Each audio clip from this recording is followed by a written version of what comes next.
I can lead the buffaloes, said the tiny obese girl. The rich farmer laughs and is shocked. The scorching Wyoming sun beats mercilessly down on the dusty main street of Clearwater Ridge as 13-year-old Emma Thompson stumbles backward, her round face flushed crimson, dirt clinging to her worn cotton dress. The massive form of Colonel William, Big Bill, Hardwell towers over her, his polished leather boots casting a shadow across her trembling hands. Behind him, a crowd of weathered ranchers and townspeople has gathered, their faces twisted with a mixture of curiosity and cruel amusement. "You got some nerve, little girl." Big Bill's voice rumbles like distant thunder, his gold pocket watch chain glinting as his substantial belly shakes with barely contained laughter. "Coming into my establishment, making wild claims about my property. You and that broken-down daddy of yours need to accept reality." Emma's green eyes blaze with defiance as she struggles to her feet, her small fists clenched. The wooden planks of the saloon's front porch creak ominously under Big Bill's weight as he steps closer, his breath reeking of whiskey and tobacco. "My daddy ain't broken down, and those ain't your lands yet, Colonel Hardwell." The crowd erupts in snickers and whispers. "Look at that plump little thing, talking back to Big Bill," mutters Mrs. Henderson from behind her lace fan. "No respect for her betters." "Emma!" The desperate voice of Jake Thompson cuts through the mockery as he pushes through the crowd, his face gaunt and hollow-eyed from weeks of sleepless nights. His once proud shoulders now slump under the weight of impending financial ruin. "Emma, get away from there. We don't need more trouble." But Emma stands her ground, even as her father's calloused hand falls gently on her shoulder. The wind picks up, sending tumbleweeds dancing across the street and causing the saloon's batwing doors to creak eerily. In the distance, dark clouds gather on the horizon, promising another of Wyoming's infamous thunderstorms. "Trouble?" Big Bill's laugh booms across the street, causing several horses tied to the hitching post to shift nervously. "Jake Thompson, your girl here just marched into my saloon bold as brass, claiming she can handle my buffalo problem. Says she can tame those wild beasts that be been terrorizing the countryside for weeks." The crowd's murmur grows louder. Everyone knows about the mysterious buffalo herd that appeared seemingly from nowhere, destroying crops and frightening livestock across 3 counties. Professional hunters have tried and failed to capture or drive them off. The massive animals seem to appear and disappear like ghosts, leaving destruction in their wake. Emma's chin lifts defiantly. "I didn't say tame them, Colonel. I said I can lead them." Her voice, though young and high-pitched, carries an odd authority that makes several onlookers exchange uncertain glances. "Lead them?" Big Bill's eyes narrow, and for just a moment, something flickers across his face, not quite fear, but a shadow of unease. "Child, those buffalo ain't regular animals. They move like they're possessed, like something's calling to them. 3 of my best men got trampled trying to get near that herd. You're nothing but a chubby little girl who can barely climb onto a pony." The cruelty in his words hits Emma like a physical blow, and her father's grip tightens protectively on her shoulder. But instead of tears, something ancient and knowing glints in Emma's eyes. She reaches into the small leather pouch hanging from her belt and pulls out what appears to be an ordinary handful of prairie grass, dried and woven together in an intricate pattern. The moment the grass appears, the horses along the street begin to whinny and prance, their eyes rolling white with sudden anxiety. Even Big Bill's massive stallion, known for its calm temperament, starts pawing the ground restlessly. "Emma, put that away," Jake whispers urgently, but his daughter ignores him. "My mama taught me things before she passed," Emma says quietly, her voice carrying an otherworldly resonance that makes the crowd fall silent. "She taught me that every creature has a song in its heart, and if you know how to listen, you can hear it. Even buffalo have songs, Colonel Hardwell. Especially these buffalo." Big Bill's face has gone pale beneath his weathered tan. Your mama was that Lakota woman, wasn't she? The one who could. He stops himself, but the damage is done. The crowd stirs uneasily. Everyone remembers Sarah Thompson, Jake's late wife, and the strange way animals would gather around her, peaceful as house pets. Could what, Colonel? Emma's voice is steady now, filled with a confidence that seems far too mature for her young face. Could speak to the spirits of the land? Could understand what the animals were trying to tell us? The wind suddenly dies to nothing, leaving an unnatural stillness hanging over the street. In the distance, a sound rumbles across the prairie, deep, rhythmic, like the heartbeat of the earth itself. Everyone recognizes it, the thundering hooves of the mysterious buffalo herd. Big Bill's hand instinctively moves to the Colt revolver at his hip, but Emma steps forward, unafraid. The approaching sound grows louder, and dust begins to rise on the horizon like a brown storm cloud. They're coming, she says simply. They've been looking for someone who can understand their message. Someone who knows why they've returned to this land after being gone for so long. That's impossible. Big Bill sputters, but his voice lacks its earlier conviction. Buffalo don't just appear out of nowhere. They don't move like these ones do, silent as shadows one moment, loud as thunder the next. Emma's eyes close, and she holds the woven grass to her chest. For a moment, her round, childish face seems to transform, taking on the timeless wisdom of her mother's people. These buffalo carry the spirits of the ones that were slaughtered here 20 years ago, Colonel. They're the descendants of the great herd that your hunting parties wiped out for sport. They've returned because this land remembers, and they remember. The crowd gasps, several people taking involuntary steps backward. Even Jake stares at his daughter in amazement, seeing something in her he'd never noticed before. You're talking nonsense, girl, Big Bill says, but his voice shakes slightly. Ghosts and spirits and Indian mumbo-jumbo. The thundering grows closer, and now they can see the dust cloud clearly, stretching across the western horizon like an approaching wall. But there's something unsettling about the way it moves, too organized, too purposeful, as if the entire herd is following some invisible command.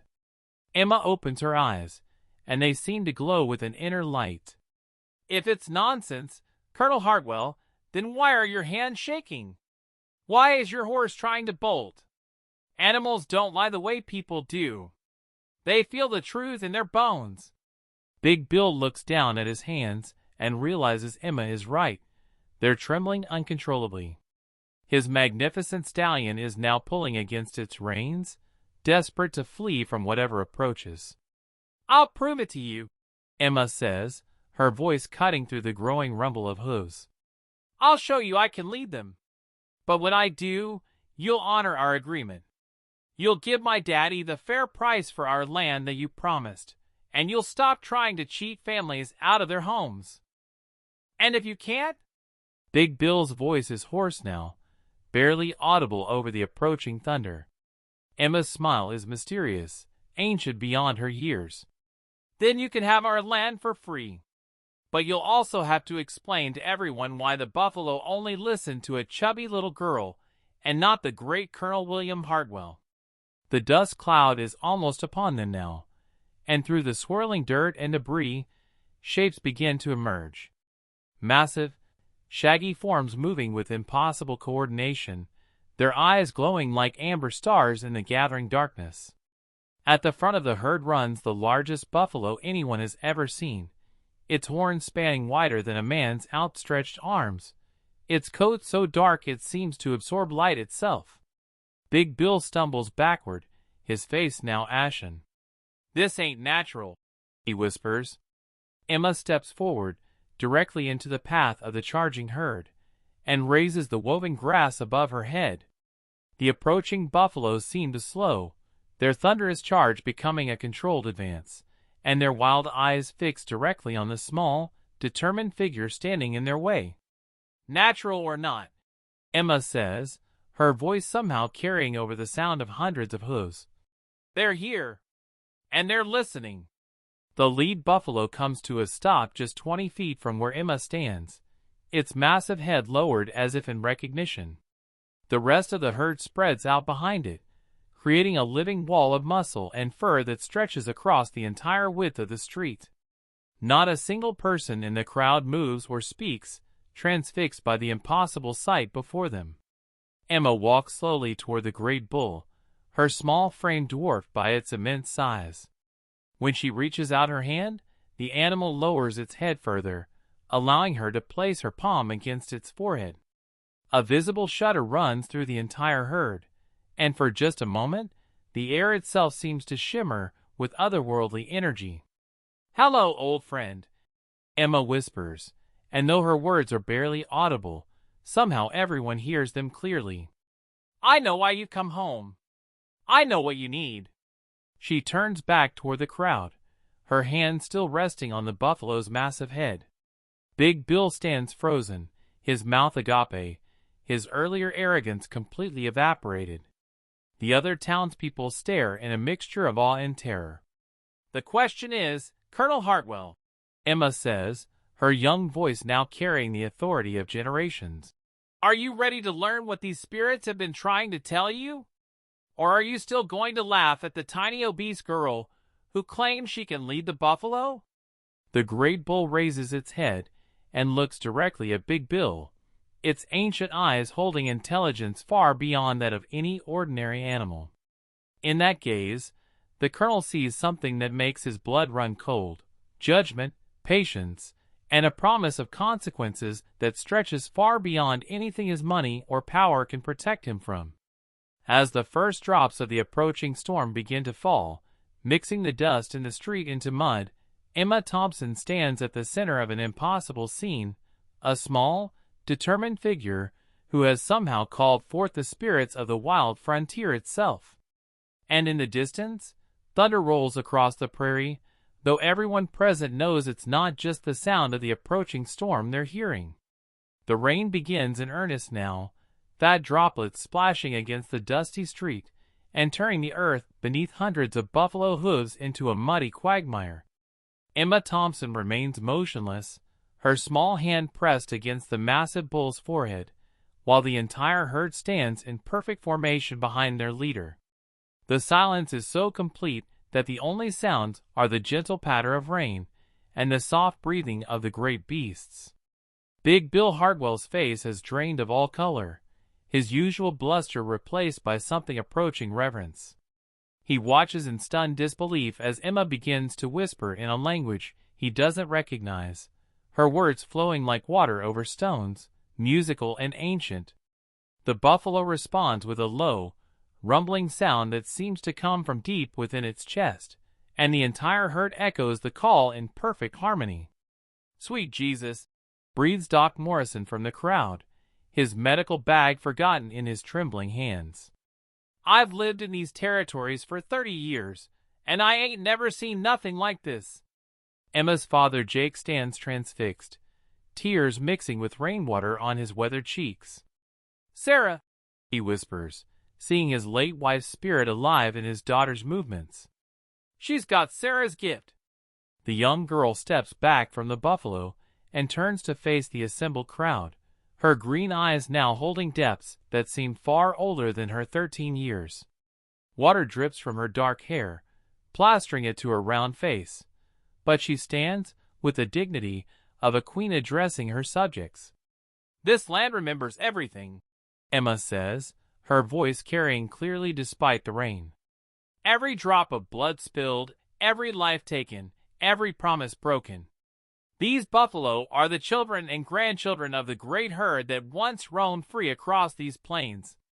20 years ago, Colonel Hartwell, you led hunting parties that slaughtered them for sport, leaving their bodies to rot under the sun while you took only their hides and horns as trophies." Big Bill's hand moves instinctively to his throat, where a necklace of buffalo teeth hangs beneath his shirt, hidden from view but suddenly feeling as heavy as chains. That was different times," he stammers. "We were clearing the land for settlement, for progress. Progress. Emma tastes the word like something bitter. My mother's people have another word for what you call progress. They call it the great forgetting, when men choose to forget that they're part of the land, not masters of it. She raises her hand, and the great bull steps forward, its hooves making sucking sounds in the mud. The crowd instinctively moves back, but Emma walks alongside the massive animal as if they were old companions.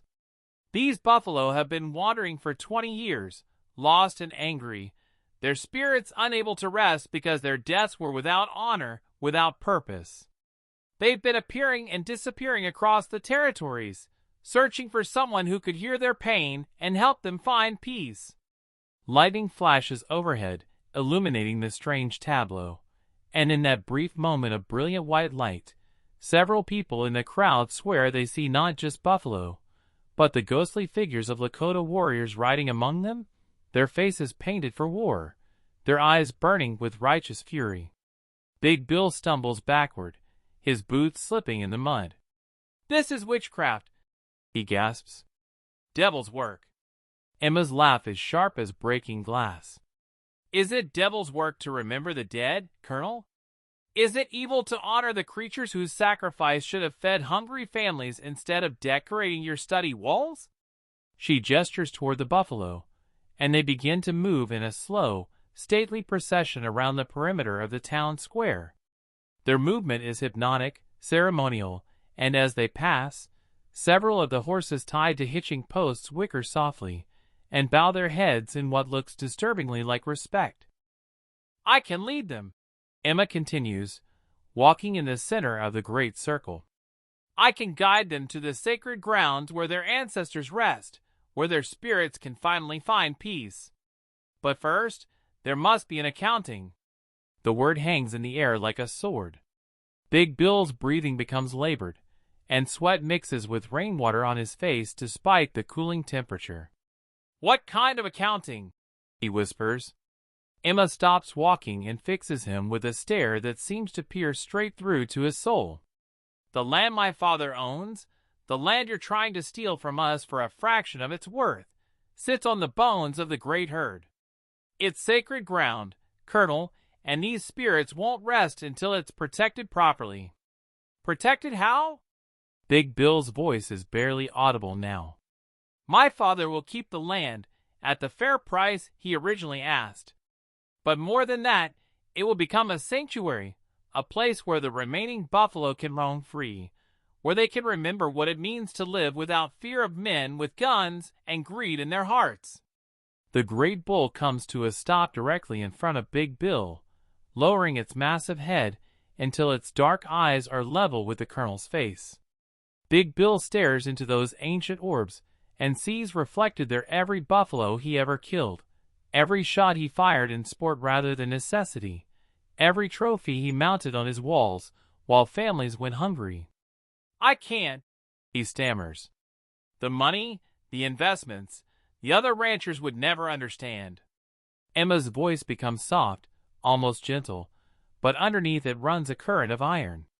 "Then let me show you what happens when the spirits don't find peace, Colonel Hartwell.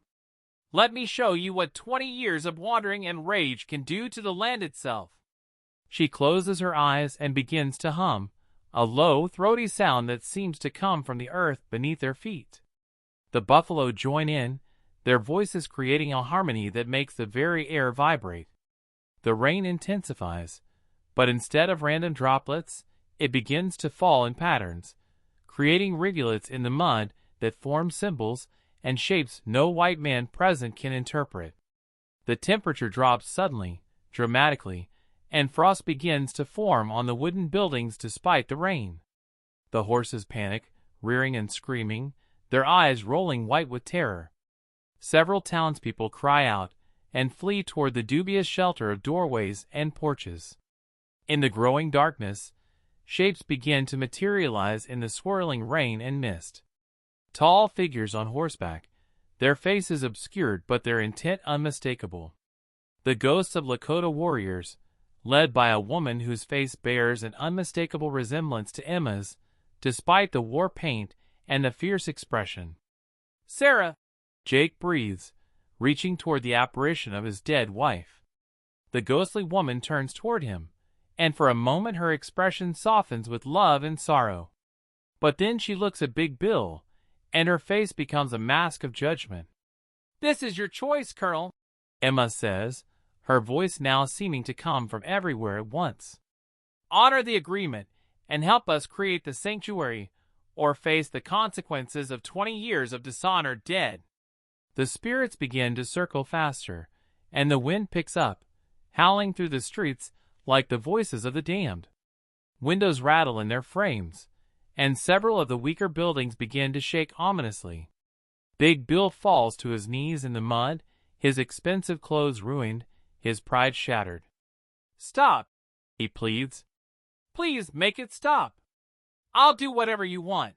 Just make them go away." Emma opens her eyes, and the supernatural storm begins to calm. "It's not about what I want, Colonel. It's about what's right. What's been owed for 20 years.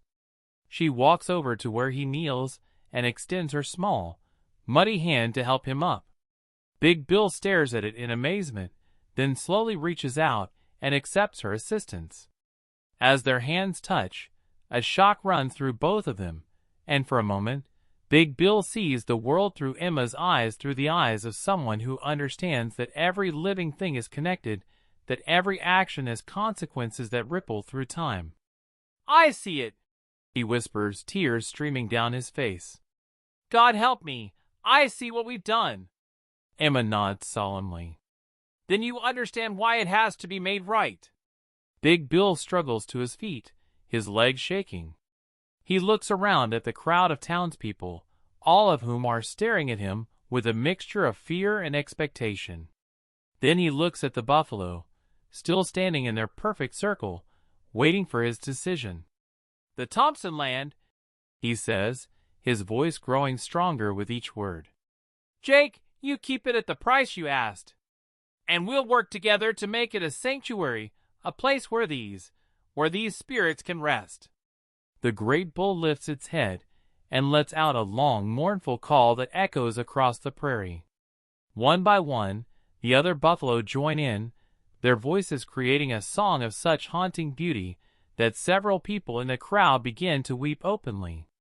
Emma smiles for the first time since the confrontation began, and she looks like the child she truly is. "Thank you, Colonel. The spirits accept your offer." She turns to the buffalo and speaks again in her mother's tongue. The great bull approaches her one final time, lowering its head so she can whisper something directly into its ear. Then, with a dignity that seems almost human, the massive animal turns and begins to walk toward the western edge of town. The entire herd follows, moving in perfect formation, their hooves making no sound on the muddy ground. As they pass the last building, they seem to fade slightly, becoming translucent, until by the time they reach the prairie beyond, they're little more than shadows against the storm clouds. The ghostly warriors fade as well, but not before the spirit of Sarah Thompson turns one last time toward her husband and daughter. She raises her hand in a gesture of blessing and farewell, and then she too dissolves into the rain and mist. The storm passes as quickly as it came, leaving behind a sky washed clean and sparkling with stars. The townspeople stand in stunned silence, trying to process what they've witnessed. Big Bill approaches Jake Thompson, his hand extended. "Jake, I owe you an apology. More than an apology. I owe you justice." Jake takes his hand, and the two men shake in the middle of the muddy street, watched by the entire town. "Emma," Big Bill says, turning to the young girl who has somehow orchestrated this miraculous transformation. "How did you know? How did you know they would listen to you?" Emma looks up at the stars, her face peaceful for the first time in weeks. "My mama told me once that every living thing has a song in its heart, and if you listen hard enough, you can learn to sing along. These buffalo had been singing their pain for 20 years, Colonel. They just needed someone who knew how to harmonize." She takes her father's hand and begins to walk toward their wagon. The sanctuary will be ready by spring, she calls back over her shoulder. And when the new calves are born, they'll know they're home. As the Thompson wagon disappears into the night, Big Bill stands alone in the middle of the street, staring up at the stars and listening to the distant sound of buffalo calling across the prairie. For the first time in 20 years, their voices carry no anger, no pain, only the ancient song of creatures who have finally found their way home. In the days that follow, word spreads across the territories about the little girl who could speak to spirits and the rich man who learned to listen.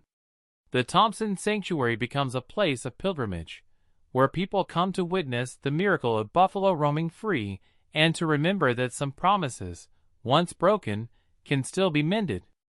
And Emma Thompson, no longer just a tiny obese girl from a failing ranch, becomes something far more precious, a bridge between worlds, a keeper of ancient wisdom, and a reminder that sometimes the most impossible things are accomplished by those brave enough to believe in the song that every living heart carries within it. The buffalo had come home at last, and with them, a piece of the old harmony between human and nature that the modern world had thought lost forever.